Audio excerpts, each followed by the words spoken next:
Magandang gabi! Kamusta kayo ka-Legit Terricans? Welcome back sa aking channel. Ang mainit nga nating pag-uusapan sa gabing ito ka-OG ay pumapatungkol po dito sa sinasabing kaya lang daw po marami ang commercial loads ng TVJ ngayon ay dahil sa trademark na Itbulaga. Sabi nga po ng mga pro-tape, paulit-ulit nga daw ang mga TVJ vloggers, halos araw-araw. Lagi daw sinasabi na panalo ang TVJ sa trademark na Itbulaga. Last December 5 pa daw, until now, pinag-uusapan. At hindi maka-move on. Kumbaga, todo balita, hindi pa naman daw po final. Masyadong mga excited. Meron pang nagsasabi na sinupalpal daw ni Attorney Maggie na hindi pa kansilado ang kanilang trademark dahil makikita pa nga raw po sa website. Si Joey De Leon nananatili na pending pa rin daw ang kanyang registration. So, yun ang kanilang hinahabol. Na harangan, huwag daw payagan. Pinayagan na nga si Joey. Panalo na nga si Joey sa titulong Itbulaga. Certificate na lamang po ang inaantay. Pero itong si Attorney Maggie, ang inaantay pala ay sa IPO website. Ano yun? Wala siyang copy na aprobado na si Joey De Leon. Samantala guys, narito naman po ang mga nakisalo, dumalo sa Christmas party ng TVJ.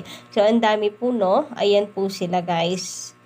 And mula po ito sa TVJ official na Facebook page ka-OG. So, nakakatuwa naman pong makita. At ibinahagi po sa atin ng TVJ ang ilan pong kaganapan sa kanilang Christmas Party 2023. And speaking of Christmas Party ka-OG, so update po tayo kay Zombie na kung saan nagpaalam ng araw po ito. And uuwi na siya sa kanya pong bansa, sa Nigeria. And okay lang naman ka-OG dahil karapatan po niya yon at the same time ay gusto rin niyang makasama ang kanya pong pamilya. Matagal-tagal na rin naman na si Zombie ay hindi po nakauwi sa kanila. Sabi ni Mark Lawrence Macas, good afternoon Ma'am Gandara. Sana mamiss si Zombie. Nasa Nigeria siya at patuloy siya makabalik sa January. Si Zombie sa Itbulaga, sa TV5, TVJ. Sana po, sana. Kasi meron pa rin naman po siyang tahanan na uuwian na sa TVJ and Itbulaga Original. Eto nga po, kahit ang tagal po niyang hindi nakapasok sa EAT or hindi siya pumasok, wala man siyang schedule or what, ka-OG, kita po natin nakasama siya sa Christmas party. So, isa lang pong ibig sabihin nun. Welcome always si Zombie and matuturing na rin po niya itong tahanan. So, sabi niya nung nakaraan, 'di ba? January 2024 daw siya ulit makikita. Pero ngayon, aalis siya at uuwi sa Nigeria. So, magkaalaman tayo ka-OG kung babalik pa ba siya sa EAT kasi po pwede rin naman daw pong hindi na.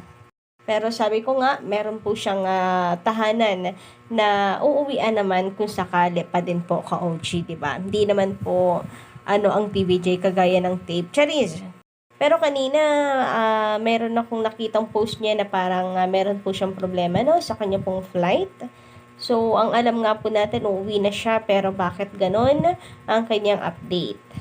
Samantala, sabi ni Sir Romeo Obispo, good morning, Ma'am Gandara. Si Zombie kumanta rin kagabi. Ingat sa biyahe, Zombie, and get well soon. Yes guys, nakisaya nga po't kumanta itong si Zombie at ang kanyang kanta ay Good Boy.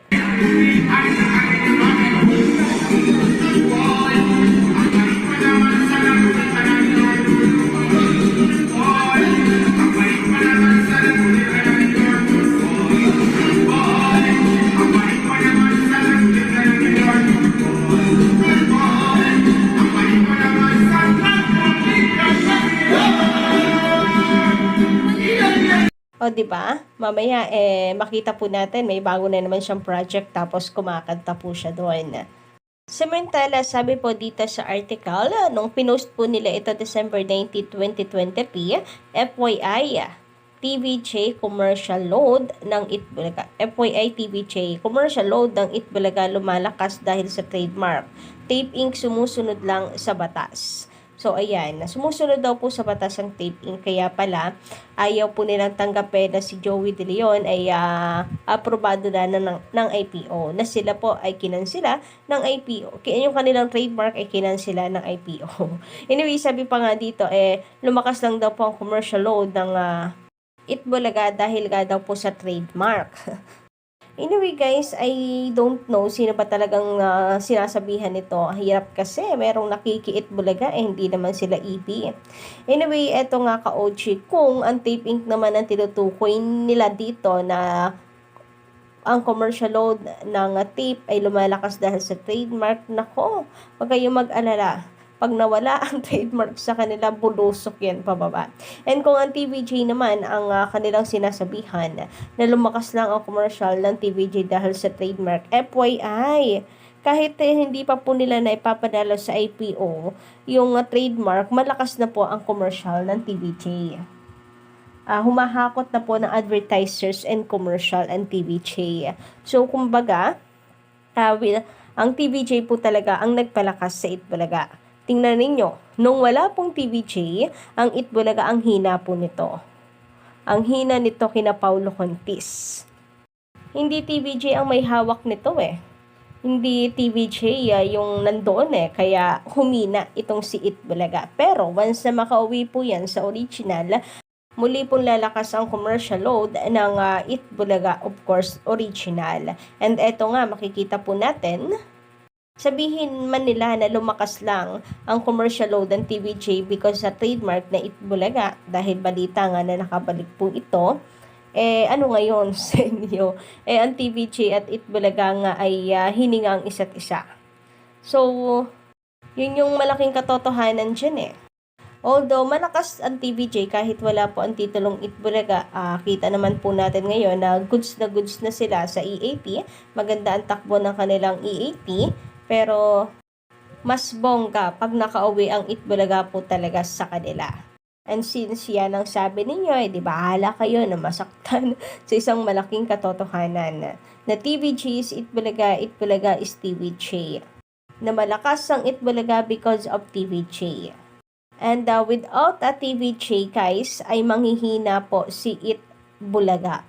Paano ba naman kasi si Paulo yung ipalit sa TVJ? Ewan ko na lang po talaga kung hindi yan biglang bumulusok pababa.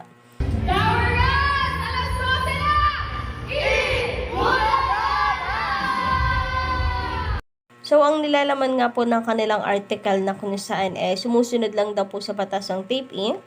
ni Peter S. Ledesma. Bakit ba kasi nagmamadali ang TVJ na gamitin ng Itbulaga sa kanilang programa? Gayong wala pa namang pinal na desisyon ng IPO o Intellectual Property Office kung kanino dapat ibigay ang pangalan na Itbulaga. Pakidugsong po Class 41. Baka kasi sabihin nyo kayong Itbulaga hindi naman for classification 41 yan, for merchandise po yan. Anyway, na hanggang ngayon ay pag-aari pa rin ng Tape Incorporated ng mga halushos ang trademark registration na ito. Di wow. So, sa madaling salita ay walang pwedeng magbawal o magpatigil sa kanila na gamitin ang pangalang Itbulaga sa kanilang noontime show na umaere sa GMA7 tuwing 12 noon hanggang 2:30 p.m. Lunes hanggang Sabado.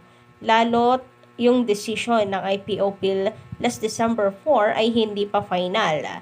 Kaya pwede pa itong iapila ng Tape Inc. sa Bureau of Legal Affairs ng IPO at kung sakaling hindi sila panigan ng IPO, maaari pa nilang iakyat ang kanilang apila sa Director General ng IPO. At maging hanggang sa Court of Appeals at sa Korte. Di wow. Anyway, mahaba to guys at parang inulit lang din naman po yung balita kaya i-jump na po natin ito dito sa aniya, wala pa daw desisyon sa Marikina Regional Trial Court tungkol sa copyright infringement and unfair competition. And for the information of TVJ, mas lalo pang lumalakas at patuloy na dumadami ang commercial loads ng Itbulaga dahil sa controversy na sinimulan nila Tito, Vic, and Joey. And ang dati nilang 7 minutes na airtime for commercial ngayon ay inaabot na raw ng 49 minutes, winner na winner. So ayan, ang tinutukoy po pala nilang Itbulaga ay yung sa GMA 7. So, bakit nga ba naman nagtanong pa ako? Bias ito sa Tape Inc. Kaya malamang ang Itbulagang tutukuyin nito ay yung sa GMA. But anyway guys, ayan, sabi nila dahil daw sa trademark. So, lugin-lugi, kawawa naman po sila. Dahil lamang sa trademark, kaya po malakas ang kanilang programa sa kanila nang galing. Kaya lumalakas ang commercial load ay dahil lamang sa trademark. So, paano po yung content? Paano po yung mismong mga host? Wala pong ambag. Yung trademark lang talaga na Itbulaga. So, kung gawag ka ganoon, pag nawala pa lang Itbulaga, ang title na Itbulaga sa kanila, palubog sila. Lulubog po sila. Kasi, trademark lang ang nagdadala ng kanilang programa kaya dumadami yung commercial. Samantalang ang TVJ kahit di nila gamit, malakas po sila. And parami ang kanila pong mga advertisers. Sila, commercial lang. Sa TVJ, pati po major advertisers ay talaga naman pong dumadagsa at dumarami. So, kawawa naman sila, Kauchi. Paano na lang kaya pag nawala po ang trademarks sa kanila? Sa kangkungan pupulutin? Anyway, ano pong inyong masisay patungkol dito? Pa-comment na nga lang po dyan sa baba. And of course, don't forget to click the subscribe button and notification bell for more updates.